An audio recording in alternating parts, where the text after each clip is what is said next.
tone, there's some real money in the room. You actually have a husband. I have a husband. 4 years. 4 years. Big ring. Can they see the ring? Oh yes, of course. Yeah, quit playing with that woman right there. You got a big glass. How did that come about? I got married, I guess a year or so after. I got married in 2018. I graduated in 2016. From high school? Yes, and this girl that I had met a couple years before, we had our last few years of high school together. I called her my wife. She called me her wife. We had this cute little thing going on, and we moved in together at 18. And then a couple of years later, I don't know, it just happened because him and I had known each other. Hold on, I thought you said a girl.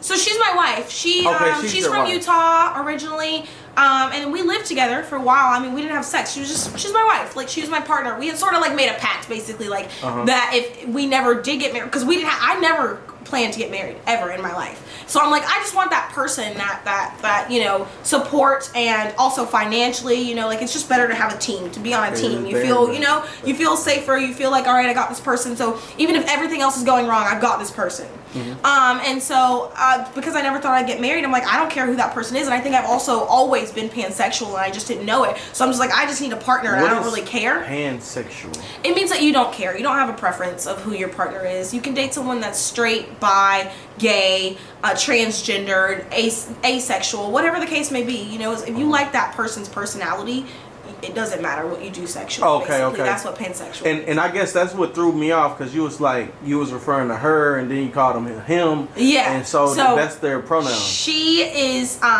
she's just a straight woman. And so we lived together, and then eventually I moved out on my own, and then in with my boyfriend at the time. She moved back to Utah. I got ordained, and to become a minister? I actually officiated her wedding to her husband. Like a year. Hold on, stop. Hold on, Spliff. Hold on. It's a little, yeah. Hold on. There's a lot going on right now. I'm a minister in the state of Hold on. They got hold on. There's a lot going on. Keep singing it on. Okay, So, I'm sorry. Okay. Really real quick from the top. So, okay, you were married to a woman. So not legally. Not legally. But basically, we were getting up on, we were trying to common law. On the pinky. Yeah. Okay, on the pinky. So, now, she ends up getting married to another guy. Yes. But you end up getting married to another guy. So I was basically trying to wrap her up in a bow so I could move on to my husband, but the timeline is actually that I married him first. And then last year, she got married to her husband. Okay. So this all in a 3 year span. About 5, yeah. Okay. Because I sort of joined the industry around the same time, and so what happened was I asked him. I was working at a sex store in Alabama. You asked your husband. I'm like, yeah, can I? I'm really thinking about doing this. I've been at the store for so long. I love this. I love my job. I love just everything about the adult industry. I feel so sexually liberated. I learned so much about sex and myself working there. I'm like, I think I want to do this. I gained a lot of confidence. That was the main thing for me. Over that 3 years working at Xmart, I think from day one, maybe for even the first couple years, I didn't have the confidence and would not have joined the industry because I didn't have the confidence. Eventually, I got that confidence. I'm like, yeah, what do you think about this? And he's like, yeah, whatever you want to do, whatever makes you happy, cool, I don't care. And it was a learning curve for both of us. He had a lot of questions, and for a long time, I didn't have the answers, but we figured it out together.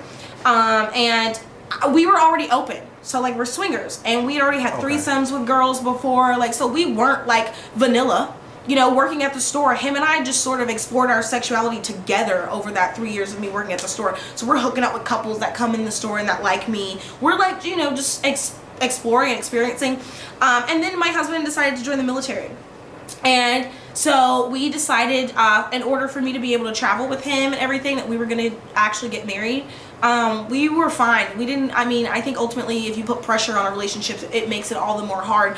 There was no pressure. So it wasn't like I was like, hey, I want to get married, you need to propose to me. And it wasn't like he was like, I want you to be, it wasn't anything like that. It just sort of happened. And it's worked out so far. We picked up and we moved to California. We actually didn't spend our first year of marriage together because of the military. He was gone, and then we went and we lived for 4 years together. Let me ask you this. So I know you said y'all were having threesomes with girls, but how does he feel when there's other men? I don't think. I mean that's just a complex question, I guess. It just depends on the situation. I think for a long time he wasn't really okay. There's a difference between being open and poly, right? So being open means that you're just having sex with people all willy-nilly, whatever. Being poly means that you have multiple relationships and that you have connections to multiple people. And he wasn't really comfortable with that part of it at first. And for me, being open is hard because I care about everyone. People that are in my life, my friends, my family, I care deeply about. My fans. And so obviously if I'm having sex with someone and I'm sharing that deep aura with them, I'm going to care about them just as much.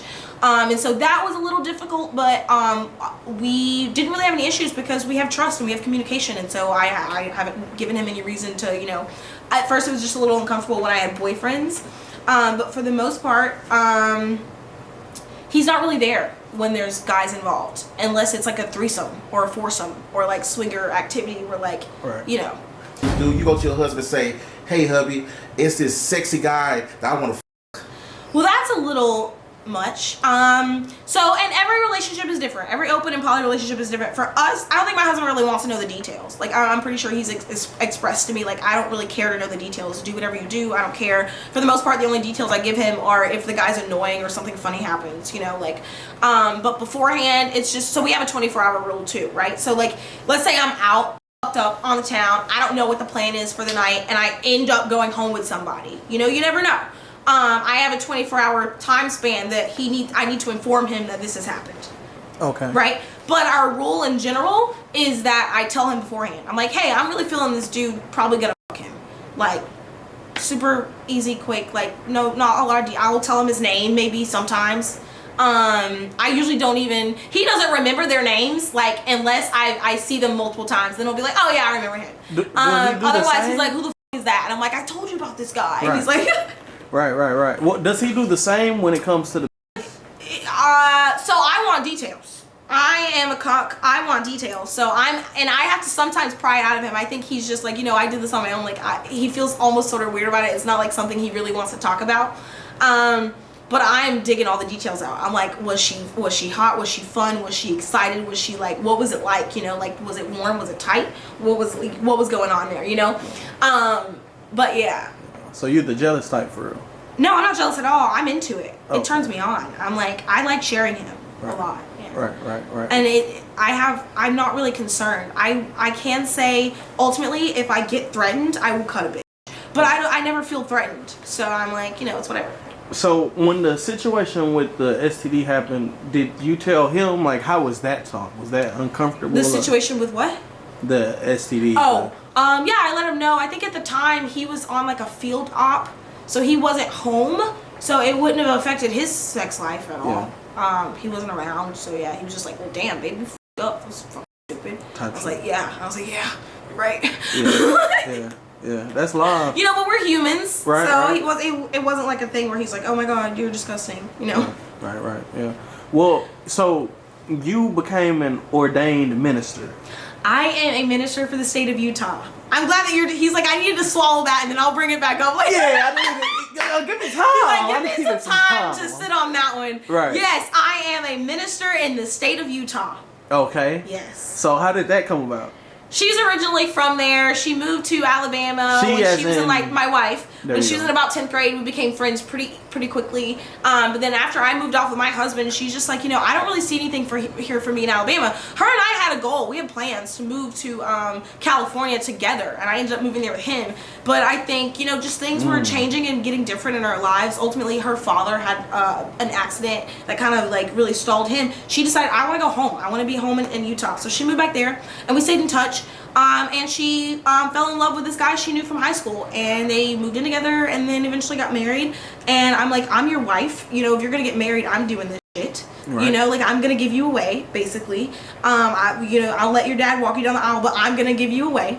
And even like we had, you know, the whole little photo shoot, you know, that weddings do, and we got this cool photo of them like being cute and me in the background, like cute, like it was just a cute little thing. But yeah, I'm a minister now. Okay. I had a purple 3-piece suit. I was looking fly. Yeah, okay. You looking fly now. I see the minister. Okay, Sister Grace. I wrote their whole little thing because I know hers pretty well. Like, yeah, it was fun. I'm a minister now. I like joking about it and telling people, I'm like, I can marry you. What's up? So you said you you pansexual, Pansexual. meaning that you don't care. I don't really care. It's all about the personality for me. It's about the person. Okay. Basically, the way that I say to people is that if I like you, I can figure out something to do with you sexually. We will figure it out. We will get each other off. Yes. As long as we're both motivated, we will figure some shit out. I don't care. Would you do a trans? Yes, I would. I have, I've always sort of been kind of hesitant to say this out loud to people, like, outside of, like, my friends. But ultimately, I think it's about time that people are just like, my preference is my preference, right? So in my personal life, yes. On camera, I have a brand, and I actually don't shoot with transgendered stars. People don't really like the way that sounds. It's not even on my no list. I haven't really made it, that vocal. It's not like they've asked to shoot with me either. But yeah, I just don't see it on brand for Hazel Grace. But my husband and I, we don't really care. Mm-hmm. Okay, I mean that makes sense. I don't understand why people wouldn't, like, that's your preference. It's not like you're bashing. Yeah, it upsets people. What? But I like to, but it is what it is. Again, like, if that upsets you, I'm sorry, but, like, I do it all the time in my personal life, whenever I get the chance. Right. Okay, well, let's get more into, like, a little more raunchy. Hey, real tone, there's some real money in the room.